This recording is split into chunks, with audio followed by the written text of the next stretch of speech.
Return nursing officer, welcome back to my channel. So basically आज हम पढ़ेंगे MSN का most most most important topic, renal failure. ठीक है, तो रीनल फेलियर में हम सबसे पहले देखते हैं डेफिनेशन।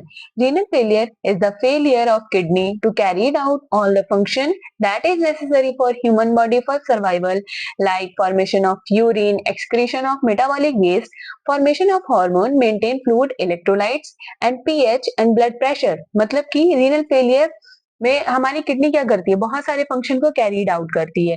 ठीक है, हमारी ह्यूमन बॉडी के सर्वाइवल के लिए, जैसे कि वो यूरिन का फॉर्मेशन करती है, हमारे बॉडी में जो भी वेस्ट होता है, मेटाबॉलिक वेस्ट होता है, नाइट्रोजिनस वेस्ट होता है, उसको हमारी बॉडी से एक्सक्रीट आउट करती है।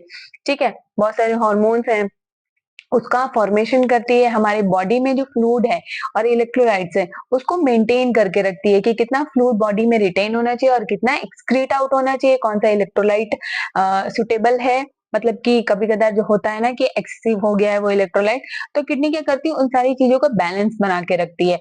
और ब्लड प्रेशर और पीएच में इसका बहुत बड़ा रोल होता है, क्योंकि ब्लड प्रेशर कैसे, अगर हमारी बॉडी में फ्लूइड वॉल्यूम ज्यादा हो जाएगा तो ब्लड प्रेशर में भी इफेक्ट देखने को मिलता है। तो बेसिकली क्या है, रीनल मतलब किडनी बहुत मोस्ट इंपोर्टेंट पार्ट है हमारा। अगर रीनल फेलियर हुआ है तो बहुत सारी प्रॉब्लम जो पेशेंट है उसको फेस करनी पड़ती है। तो फर्स्ट हमने देख लिया कि रीनल फेलियर एक ऐसी कंडीशन है, ठीक है, जो पूरी बॉडी के फंक्शन को कैरीड आउट करती है, हमारी बॉडी का बहुत इंपॉर्टेंट पार्ट है, जो कि फॉर्मेशन करता है, यूरिन को एक्सक्रीशन करता है, मेटाबॉलिक वेस्ट प्रोडक्ट को फॉर्मेशन करता है, हार्मोन को मेंटेन करता है, fluid, electrolyte, pH and blood pressure. Types of renal failure कौन कौन से टाइप्स हैं? तो there are two types of renal failure, acute renal failure, chronic renal failure. First अगर हम देखेंगे एक्यूट रीनल फेलियर क्या है। एक्यूट से आपको पता ही होगा, एक्यूट मतलब कि कुछ समय तक होता है, फिर उसके बाद क्या हो जाता है, रिकवर हो जाता है। ठीक है, जिसको हम ट्रीट कर सकते हैं। क्रॉनिक अगर हो गया तो इरिवर्सिबल है, मतलब कि हम उसको दोबारा सही नहीं कर सकते, मतलब बिल्कुल लास्ट स्टेज हो जाती है किडनी की। ठीक है, फिर हमारे पास कोई मतलब ऑप्शन नहीं होता है किडनी ट्रांसप्लांट के अलावा। ओके, तो एक्यूट रीनल फेलियर में sudden acute loss of renal function, मतलब कि अचानक से ही क्या रीनल फंक्शन का डिस्टर्ब हो जाना। रिवर्सिबल है, अगर आप मेडिकेशन देते हो, अपनी अच्छी डाइट लेते हो, ट्रीटमेंट लेते हो अच्छे से, तो रिवर्सिबल है। ठीक है, ऑलिक यूरिया होता है इसमें, urine output less than 400 ml पर 24 आवर, 24 घंटे में यूरिन आउटपुट जो होता है वो 400 ml से भी कम रहता है, मतलब एक्सक्रीट आउट होता है। ठीक है, बॉडी में, जिसकी वजह से क्या होता है, हमारी बॉडी में ज्यादा से ज्यादा वाटर रिटेन होने लगता है और बॉडी बहुत ज्यादा स्वेल, मतलब स्वेलिंग आ जाती है बॉडी में, आंखें और ये सब क्या होता है, पफिनेस हो जाती है उसमें। और क्रोनिक रीनल फेलियर क्या होता है, gradual loss of renal function, मतलब धीरे धीरे पता चलता है, अचानक से नहीं। ठीक है, धीरे धीरे पता चल रहा है कि हाँ इसमें कुछ तो रीनल फंक्शन क्या हो जा रहा है, डिस्टर्ब है, उसमें कुछ ना कुछ एबनॉर्मलिटी अराइज हो रही है, और मतलब कोई हमें ट्रीटमेंट डॉक्टर का कंसर्न लेने की जरूरत है।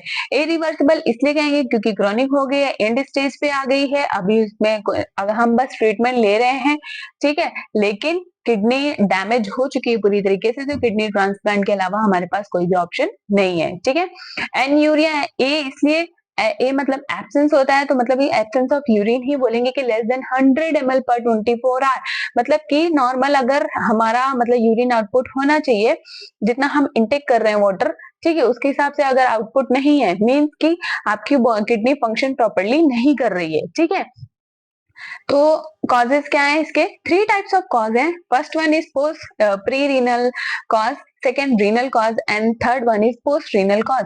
प्री रीनल कॉज क्या होता है, these are the causes before kidney like, मतलब प्री रीनल कॉज में क्या होता है, मतलब रीनल फेलियर के पहले के ये जो कारण है, मतलब ये पहले आपके साथ ये सारी चीजें हुई हैं, उसके बाद ये लीड करी है किडनी फेलियर को। ओके, तो जैसे कभी आप ऐसी कोई कंडीशन में जैसे शॉक में चले गए, शॉक में क्या होता है कि जो हमारा ब्लड है, ठीक है, ब्लड का सर्कुलेशन होता है, जैसे हार्ट क्या होता है, पंप करता है, और बॉडी के मतलब पार्ट्स में क्या होता है, ऑर्गन में, मतलब पंप करके पहुंचाता है। ठीक है, तो उस कंडीशन में अगर शॉक में हो गए तो कुछ डिस्टर्बेंस हो गया सर्कुलेटरी सिस्टम में। हेमरेज, अगर एक्सेसिव ब्लड लॉस हुआ है, burn, hypertension and vomiting, excessive fluid loss हो गया, डायरिया में भी एक्सेसिव फ्लूइड लॉस हो गया पोस्ट सर्जरी, और डायबिटीज मेलाइटस। ठीक है, दीज आर द कंडीशन कि मतलब ये क्या होता है, रीनल फेलियर से पहले आपको ये चीजें हो गई थी, जिसकी वजह से बाद में आपको एक्यूट रीनल या क्रॉनिक रीनल वाली कंडीशन अराइज हुई है। ओके, नेक्स्ट हम देखेंगे renal cause.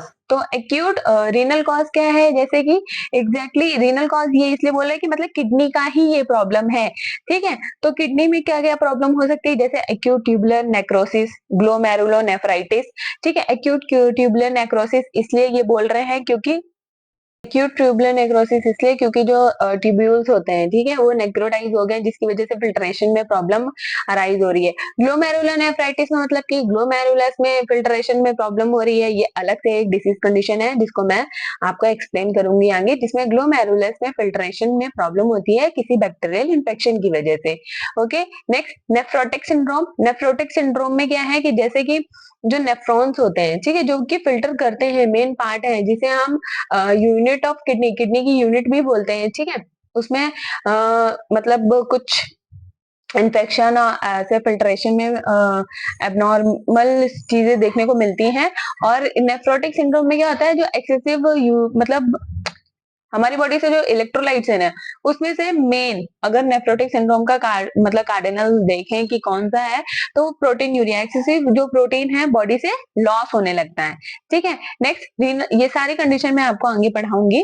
Next renal stone, जिसे हम नेफ्रोलिथियासिस बोलते हैं, मतलब कि किडनी में स्टोन का फॉर्मेशन हो जाना, या फिर विल्म्स ट्यूमर जिसे हम रीनल मास बोलते हैं। विल्म्स ट्यूमर क्या होता है, Wilms tumour also known as the nephroblastoma is a rare kidney cancer that primarily affect children. It is most common type of childhood kidney cancer. मतलब कि ये इससे क्या होता है, चाइल्डहुड किडनी कैंसर बोल सकते हैं, और मोस्ट कॉमनली क्या होता है, ये केवल चिल्ड्रन में ही देखने को मिलता है, ठीक है। नेक्स्ट अगर हम देखेंगे पॉलीसिस्टिक किडनी डिसीज, जिसमें क्या होता है, किडनी में छोटे छोटे से फ्लूइड फिल्ड सैक मतलब बन जाते हैं, ठीक है। नेक्स्ट पोस्ट रीनल कॉज, मतलब कि अगर किडनी में है प्रॉब्लम उसके बाद के ये सारे कारण है, जैसे स्टोन, ब्लैडर मास, बिनाइन प्रोस्टेट हाइपरप्लेजिया, ठीक है, ये और cancer, prostate cancer. Benign prostate hyperplasia क्या होता है, ये एक नॉन कैंसरस कंडीशन होती है जो कि ओल्ड एज पर्सन में अराइज होती है, जिसमें क्या हो जाता है, जो प्रोस्टेट ग्लैंड है उसका साइज क्या हो जाता है, लार्ज हो जाता है, जिसकी वजह से ब्लैडर में मतलब प्रॉब्लम धीरे धीरे होने लगती है, और ये आगे चल के बहुत बड़ा कॉम्प्लिकेशन भी अराइज होता है। नेक्स्ट क्लिनिकल मैनिफेस्टेशन अगर हम देखेंगे तो ओलिग्यूरिया, ठीक है, मतलब कि यूरिन जो है उसका एक्सक्रीशन क्या हो जाएगा, डिक्रीज हो जाएगा, अमाउंट कम हो जाएगा। एंड यूरिया कभी कभी एब्सेंस ऑफ यूरिन भी देखने को मिलेगी। एजोटीमिया, मतलब कि जो नाइट्रोजिनस वेस्ट है हमारी बॉडी में, नाइट्रोजनस वेस्ट, ये सारी चीजें जो है बॉडी में देखने को मिलती हैं। नेक्स्ट हाइपरटेंशन होगा, क्योंकि हाइपरटेंशन इसलिए हो रहा है क्योंकि ब्लड में मतलब फ्लूइड जो हो रहा है वो रिटेन हो रहा है बॉडी में। Oedema, as you know, fluid retain हो रहा है तो हमारे जो हाथ पैर हैं या फेस है उसमें क्या होगा, पफिनेस आएगी, क्योंकि फ्लूइड रिटेन हुआ है, हमारी सेल्स में फ्लूइड का लेवल क्या हो गया, इंक्रीज हो गया है, ठीक है। Weight gain, obviously fluid retain हुआ है, वेट गेन लगेगा पेशेंट को देखने में। हाइपोकैलीमिया, पोटेशियम का लेवल डिक्रीज हो जाएगा।